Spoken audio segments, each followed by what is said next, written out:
Hello friends, praise lord. ఎలా ఉన్నారు? ప్రభు నామంలో మీ అందరికీ వందనాలు. బాగున్నారా? చూడండి, ఏమీ తెలియని సిచ్యువేషన్లో ఏం చేస్తున్నావు నీకు అర్థం కావట్లేదు. అవునా?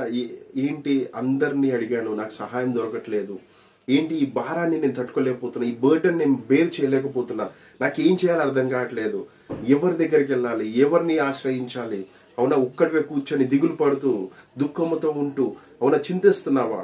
అవునా, నీకు అర్థం కావట్లేదు ఏం చేయాలో అని తపన పడుతున్నావా, ఆలోచిస్తున్నావా, దిగులు పడి ఇంకింతే, నా లైఫ్ ఇంతే, నా జీవితం ఆగిపోతే బాగుండు, రేపన్న రోజు రాకపోతే బాగుండు అని చెప్పేసి దిగులుతో నువ్వు ఆలోచిస్తూ దుఃఖముతో ఉన్నావా? అయితే మై డియర్ ఫ్రెండ్, అవునా, మై డియర్ బ్రదర్, సిస్టర్, ఈ రోజు అందుకే నువ్వు ఇంత భారముతో దుఃఖముతో ఉన్నావు కాబట్టి ప్రభు నీ కొరకు ఒక వాగ్దానాన్ని జ్ఞాపకం చేస్తున్నాడు. ఒకసారి మనము కీర్తనలు 55వ అధ్యాయం 22వ వచనం ఒకసారి మనం చూసుకుంటే, Psalms 55:22, నీ భారము యెహోవా మీద మోపుము, ఆయనే నిన్ను ఆదుకొనును, నీతిమంతులను ఆయన ఎన్నడూను కదలనీయడు.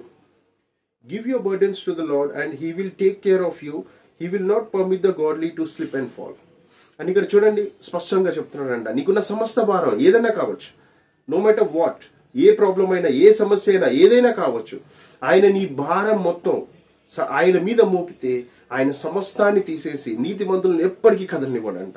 ఆయన యందు నమ్మకం ఉంచి ఉన్నావు కదా. సో అందుకే నువ్వు దేని గురించి చింతిస్తున్నావు, దేని గురించి దిగులు పడుతున్నావు, దేని గురించి బాధపడుతున్నావు, దేని గురించి దుఃఖముతో ఉన్నావు, దేని గురించి కన్నీరు కారుస్తున్నావు, దేని గురించి అవునా ఏం చేయలేని సిచ్యువేషన్ లో ఇలా ఆగిపోయాను అని అనుకుంటున్నావో, ఈ రోజు ఆయన పైన నీ భారాన్ని వెయ్యి. ఆయన నీ పట్ల గొప్ప కార్యము చేయబోతున్నాడు.